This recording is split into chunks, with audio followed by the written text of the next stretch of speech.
আপনারা দেখেছেন ওই 2008 সালের নির্বাচনের আগে আমাদের প্রিয় নেতা বাংলাদেশ জাতীয়তাবাদী দলের ভারপ্রাপ্ত চেয়ারম্যান তারেক রহমানকে তৎকালীন 111 কুশলীরা তারেক রহমানকে বাড়ি থেকে গ্রেপ্তার করে নিয়ে গিয়েছিল।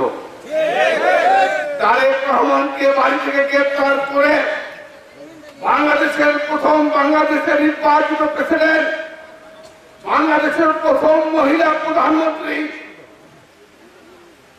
বেগম খালেদা জিয়া রহমানের উত্তরাধিকার তারেক রহমানের উপর যে নিপীড়ন, যে নির্যাতন, যে অত্যাচার, তারেক রহমান এখনো পঙ্গুত্ব জীবন যাপন করছে।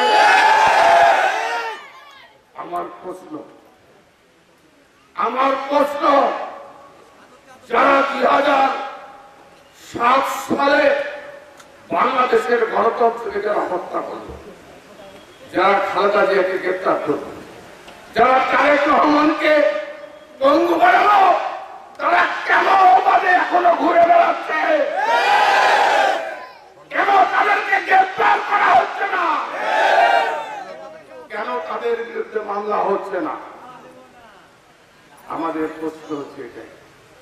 আজকে 111 নায়করা সেদিন শেখ হাসিনার কাছে হাত মিলিয়ে রাতের অন্ধকারে শেখ হাসিনাকে বলেছিল আপনাকে ক্ষমতা আমরা নিয়ে আসবো, ক্ষমতা আসার পরে আপনারা আমাকে নিরাপদে বাংলাদেশ থেকে যেতে যাওয়ার সুযোগ করে দেবেন। আপনারা বাংলাদেশের মানুষ দেখেছেন না?